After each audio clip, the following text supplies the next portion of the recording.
While I may have been an early adopter of both the PlayStation 3 and PlayStation 4, it was only more recently that I've taken it upon myself to try and achieve the ultimate goal of a PlayStation gamer in many of the games that I play. On top of playing some of the best games that the various studios under the company's banner have to offer, and from several independent studios, I've also sought out platinum trophies in games that I have enjoyed. For some of these games, I bought them purely for the trophy itself. In others, it was to help sate my curiosity. Some I got through PlayStation Plus, but they all share a commonality of I eventually earned the platinum trophy in them. For those of you watching who are unaware, trophies are the system that Sony uses for in-game achievements on their PlayStation systems. When you manage to earn every trophy in a game and the developer of the game decides to include it, you can earn a platinum trophy. Some people will spend their time seeking these trophies exclusively, while others take pride in merely collecting as many trophies as they can. I myself am more of the former, and throughout 2020, I managed to earn myself 20 platinum trophies, a fitting number that had absolutely no bearing on the naming of this video and instead is just a happy coincidence. So I figured, what the hell, why not rank the games that I earned the trophies in via a tier list? For this list, I'll be ranking each game based purely on two criteria: how much fun I had playing the game, and how much fun it was to earn all of the trophies in the game. So for reference, here's my breakdown. Bronze tier is a game that has either bad gameplay or no real challenge towards earning the trophy itself. These are usually very cheap games that don't require much of any effort on the part of the player to earn the platinum, and I will admit that that's pretty much what all of them are in this video. Silver tier is an alright game with an alright list of trophies to earn. With games in this tier, there's usually some problem with either the trophy list or the gameplay, and that can distract from the overall fun. Gold tier is full of fantastic games with maybe one or two trophies that are harder to obtain, or something about the gameplay that made it a little less fun to collect, but overall the experience was worthwhile. And platinum tier are fantastic games that don't require much effort to earn the platinum trophy, or at the very least if they do, it doesn't feel like busy work. Regardless of which, it's a fun game to play, and I will likely complete again if given the option. And in some cases, I can. Similar to my ranking of the PlayStation references in Astro's Playroom, I'll be going in descending tier rank order, talking briefly about each of the games in question in alphabetical order. All opinions on the games are my own, and this ranking is more meant to reflect my personal feelings towards how fun these games are in relation to trophy hunting, but my actual enjoyment of the game can potentially affect that decision. This is going to be a lot less about the games themselves and more about my experience playing them, so don't expect too many plot-heavy synopses here. Sound good? Alright, then let's just get started with the bronze tier.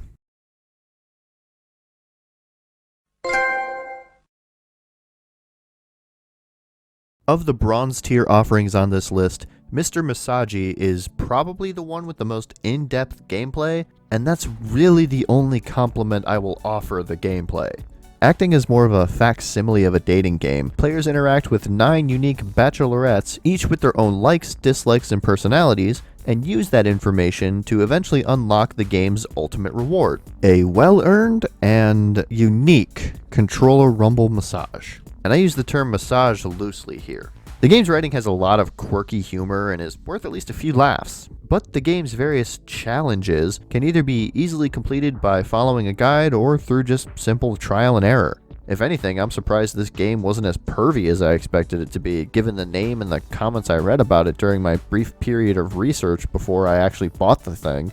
So that was nice. I spent less than an hour with this title performing the trial and error route either way, and aside from the few laughs I mentioned this game offers, it's pretty forgettable, and all I have to show for it now is the platinum trophy. So there's that at least. Unlike in a game like The Witness or Portal, where you use a singular mechanic or mechanics throughout the experience to guide you through a winding story or challenging puzzles, in My Name is Mayo 2, you repeatedly tap a jar of mayo. And while The Witness or Portal 2 or any similar game might expand upon that core gameplay concept, My Name is Mayo 2 is fine just having you repeatedly tap that jar of mayo. Despite this, the game litters in some fun little stories to go along with the tapping, dressing the mayo up to fit the story snippet, and giving you something to focus on as you're tapping the X button over 10,000 times. In terms of overall gameplay, My Name is Mayo 2 is just a copy and paste job from the original My Name is Mayo, but with updated stories, art, and more, as well as offers a few additional minigames to play during one of the story's arcs. If you want simple, this game has it in spades, though those with carpal tunnel or a fear of contracting it might want to proceed with caution. And I say this as someone who has not only completed this game, but the first game a while back, meaning that to date, I have tapped digital jars of mayo at least 20,000 total times. But by tapping that jar of mayo over 20,000 times, I have earned 2 separate platinum trophies, one of which I earned this year, and that's what's important for this video, so take that how you will. One of the most iconic and easily recognizable games in history is Frogger, with a simple gameplay concept that has been repeated to ad nauseum. The idea has evolved and expanded in various forms, including 3D, first-person, infinite runners, and more, but sometimes all you need is to go back to the basics.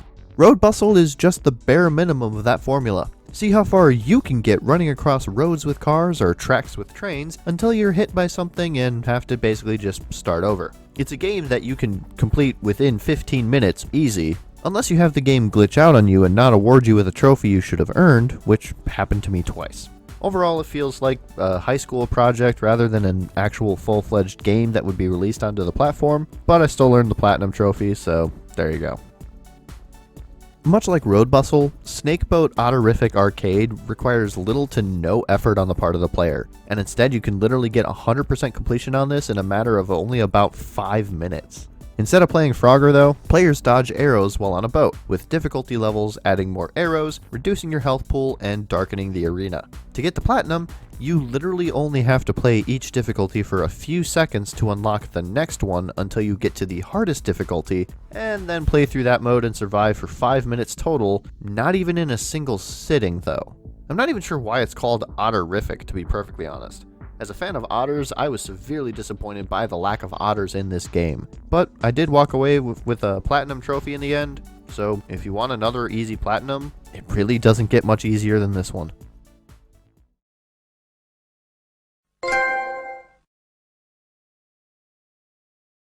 A group of old folks try to outrace the Grim Reaper so they can keep on living.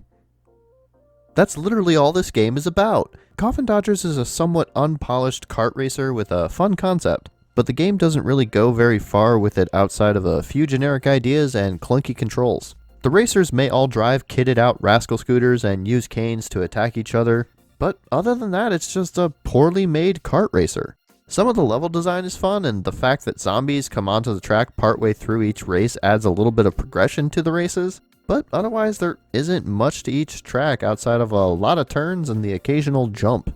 The game does have at least a few trophies that aren't immediately easy to get, and does require 2 playthroughs to get through the game. One as an old person, and a second playthrough playing as the Grim Reaper. But it's an otherwise easy, if time-consuming experience. It's not a game I would personally recommend you clamor for unless you're immediately sold on the concept or the bits of gameplay that I've shown. But if nothing else, it's an easy Platinum Trophy to earn, so go nuts. I completed the PlayStation 2 to PlayStation 4 port of Destroy All Humans in July of 2019, and the unlock process was bogged down by the occasional game bug and needlessly difficult challenges, along with a lot of grinding to get enough brains for one specific trophy after literally everything else was done. The remake thankfully changes the trophy requirements from what that version of the game had, so there isn't as much of a needless grind for brains. However, the occasional bugs and the needless difficulty challenges remain all of the same, despite this largely being a from-the-ground-up remake. The Rampage challenge in Area 42 alone took me nearly 100 attempts to complete, and if it wasn't for me moving the game over to the PlayStation 5 partway through to cut down on the game's horrendously long load times, it likely would have taken me even longer to complete. And that's only one of the maybe 6 such challenges that had me playing and replaying them over and over until I could achieve a 3-star ranking, oftentimes just barely making the cutoff, while other challenges didn't even warrant so much as a second try. The rest of the trophies are unlocked pretty much just by playing through the campaign with a few additional objectives for each mission that can be replayed at any time. But the few that are needlessly hard really dragged this game out and made it that much less enjoyable. I think if I'm going to play this game again to 100% completion, I'll stick with the PlayStation 2 version. But I'm still glad I earned the Platinum Trophy on this one anyway. I personally enjoy playing rhythm and music games despite not having any actual ability to play an instrument or sing, and some of my favorite games to play that involve music usually have some way of mixing the music as you play. Electronauts is one such game for PlayStation VR, and much like the recently released Fuser or the criminally underrated Kinect game Fantasia Music Evolved, the entire game is centered around mixing and changing the sound of various pre-recorded songs. This is accomplished by using several little doodads, gizmos, whoozits, and whatchamacallits for each song, and thanks to the VR gameplay, you can have a lot more control over how the songs shift and change. There really isn't too much to this game beyond just that. But if you're the kind of person who enjoys mixing and playing around with music, then I'd highly recommend giving this one a look. Most of the trophies involve using the tools in a variety of ways, and once you've explored the many ways of mixing and matching the music, you're free to just play whatever songs you want to play and see what sort of mixes you can create.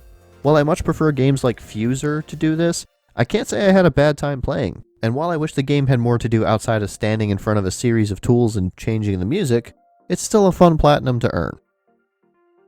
There are many simulation games out there, offering a wide variety of things for you to do to, simulate.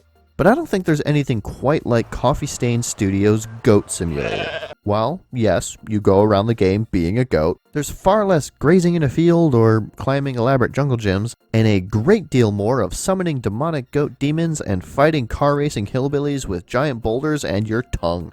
Goat Simulator takes the traditional conventions of not just simulation games, but gaming in general, and makes something that, if you're lucky, works well and plays weird. The trophies follow along that same sort of idea, rewarding you for doing simple things you'll likely do anyway, and for doing strange, out there things that are often hard to do. Simple things like trashing Goathenge or winning in a goat sumo arena are easy enough to get, but some trophies require a lot more of the player, including 3 small statues littered around the arena, and then bringing them off to a far-off corner of the map to summon the aforementioned goat demon.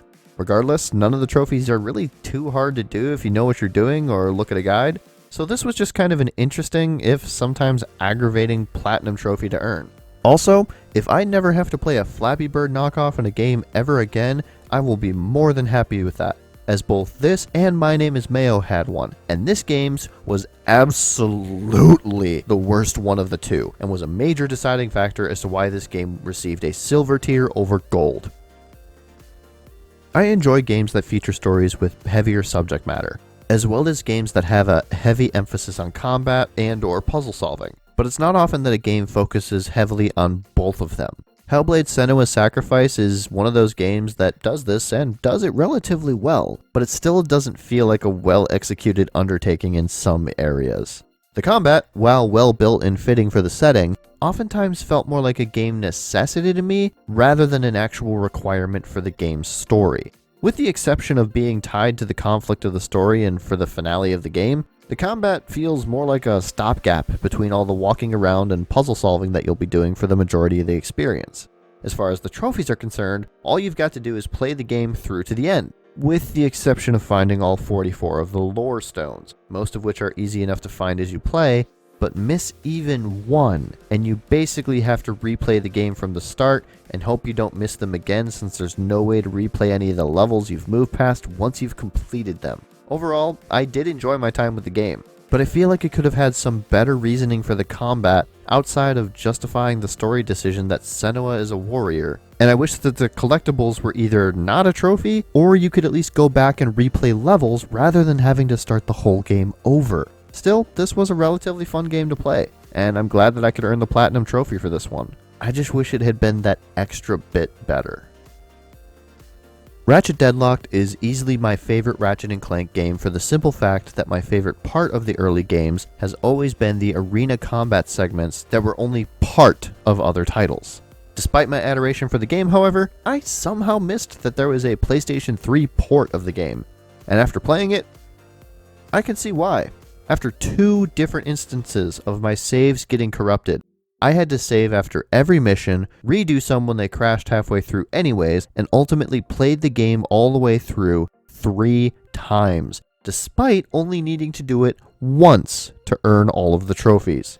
Even with these problems though, I still absolutely love the game. No matter how many times I play it, it's still a great game to pick up and play, and everything from the weapons to the arenas are some of my favorites in gaming. That said, this port made for an experience where I was happy to be done with one of my favorite games, rather than feeling accomplished and earning the platinum trophy for it. so much so that I would rather stick with the PlayStation 2 version of it from here on out. Thank you very much. Watch Dogs as a franchise is one that I've always felt just never really lived up to the concept it stole from the film Hackers. And Watch Dogs Legion throws in another concept that didn't live up to its full potential by letting you effectively play as almost anyone you encounter in London. With repetitive missions, lackluster open world rewards, and little reason to use the main selling point / mechanic of the game, that, being the one where you play as anyone in London, it makes for a slog of an experience overall. What's more, the game's trophies, most notably the several collectible-based ones, are tied to a single character in-game. So, if you happen to play the game and play as multiple characters going around getting collectibles, you will basically then have to go back and redo all of those collectibles as one of those characters to earn the Platinum Trophy. It's way more work than it's worth, honestly, but I did it. And I'm planning on doing it again on the PlayStation 5, because I'm just a masochist, I guess. I will say that the PlayStation 5 version so far has at least played better than the PS4 version, and knowing what I knew of my time with the PlayStation 4 version has made this go a lot smoother, but that doesn't mean that the Platinum Trophy was any less painful to get.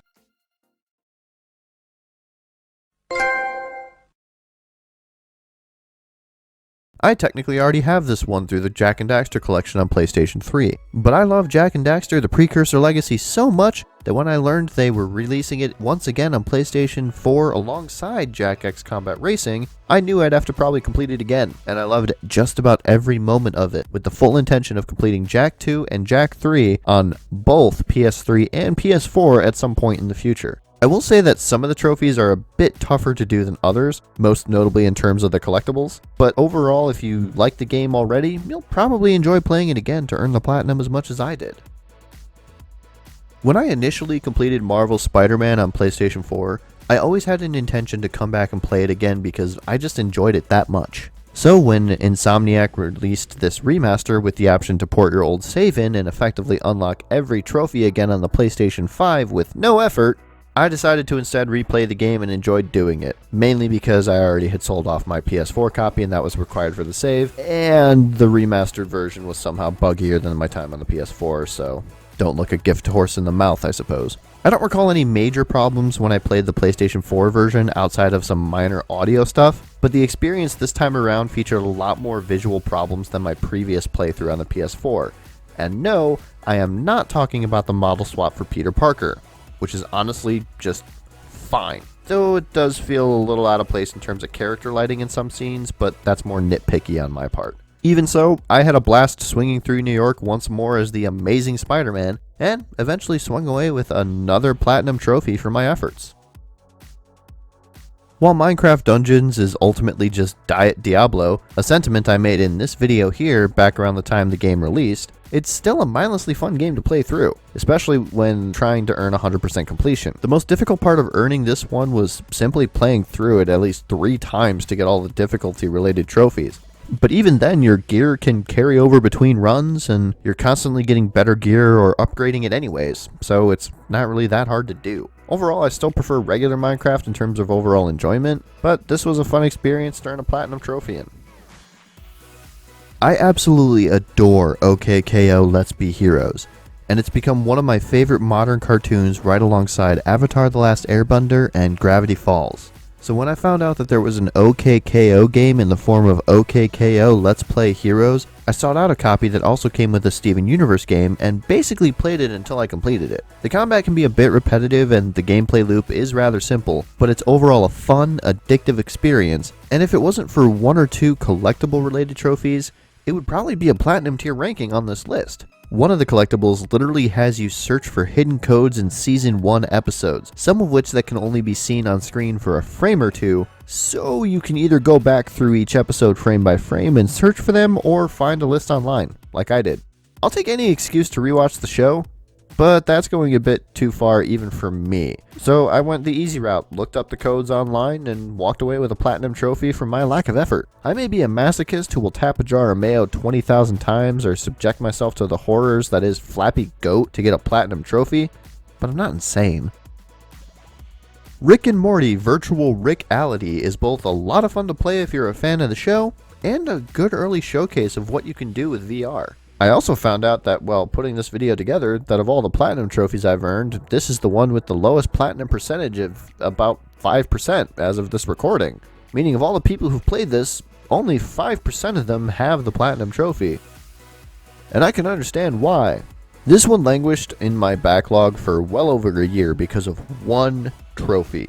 That being the trophy Fully Charged.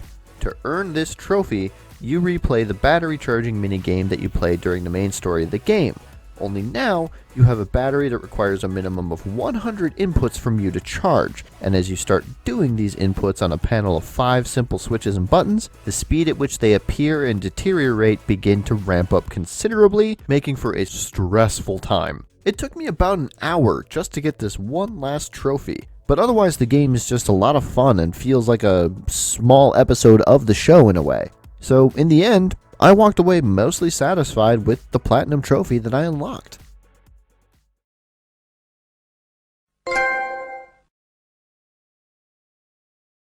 Astrobot Rescue Mission is my absolute favorite PlayStation VR title, and this year I managed to get the platinum trophy in it. The excellent platforming levels, fun gadgets, and ways the game puts you into it through the headset and 6-axis of the controller helps to elevate this experience beyond just another platforming title. And the trophies themselves are all relatively easy to find and a blast to unlock. The few hidden trophies in the game are easy enough to figure out. The exception to this being the trophy Gentleman, which has you look away from the spider boss of World 4 before dealing the final blow. And overall, the experience of beating the game and 100% completing it is just an absolute blast.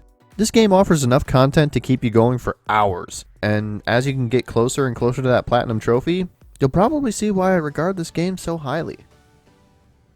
Astro's Playroom is, in a lot of ways, similar to Astrobot Rescue Mission. But with the key difference being, you don't have to strap a 5-pound VR headset to your face to play it. Couple that with the fantastic presentation of the system's inner workings, the many references to PlayStation's gaming history, and a series of trophies that are all easy and fun to unlock, and you have a recipe for true success. Even after all this time, I'm still baffled that this is seen as a mere pack-in title by some, when this is easily on par with Wii Sports in how well the game showcases the technology of the system, and getting the Platinum Trophy in this is a great way to experience that for yourself. Yet another PlayStation 5 launch title that I was eagerly looking forward to, Bugsnax is an intriguing and incredibly weird game, but one that I unabashedly enjoyed my time with. The colorful cast of Grumpuses that inhabit The colorful cast of Grumpuses that inhabit Snacktooth Island are fully realized individuals with thoughts, feelings, hopes, and dreams, and while the assortment of Bugsnax themselves feels a bit lacking, with at least a fifth of them just being palette swaps of other Bugsnax, each one still has a relatively unique walking pattern, mood, and capture requirement, making each one a fun little puzzle to solve as you're playing makeshift therapist for the various grumps you'll be force-feeding these snacks to. Easily one of the most charming and enjoyable experiences of 2020, one that I may revisit on the PlayStation 4 at some point in the future to relive the magic all over again, and one of the more fun and silly platinum trophies that I earned this year. Spider-Man for PS4, easily one of the best games for that system. I've already said that a bunch. But Miles Morales is a fantastic follow-up to that story that also works as a fantastic launch title for the PlayStation 5. Experiencing the same world through the eyes of a younger, less experienced Spider-Man is a lot of fun. And between Miles' slew of powers being unique to Peter's while also giving him lots of versatility, there's a lot to enjoy about the experience. And much like the game that preceded this, Miles Morales' trophies are all easy to unlock. And while I technically got one of them through a glitch that I wish I had recorded because it's silly and I was basically laughing the whole time, it was still a relatively easily doable trophy that I managed to get a few times after that anyways. So it makes for just one heck of a spectacular platinum trophy to strive for. And, yeah, that's about it. All 20 games I earned a platinum trophy in during 2020. I had a lot of fun making this list and playing most of these games, so odds are this is going to become a regular thing for me going forward. So expect like this once 2021 is over and done with. But until then, I want to say thank you all so much for watching, and I will see you in the next video. Take care.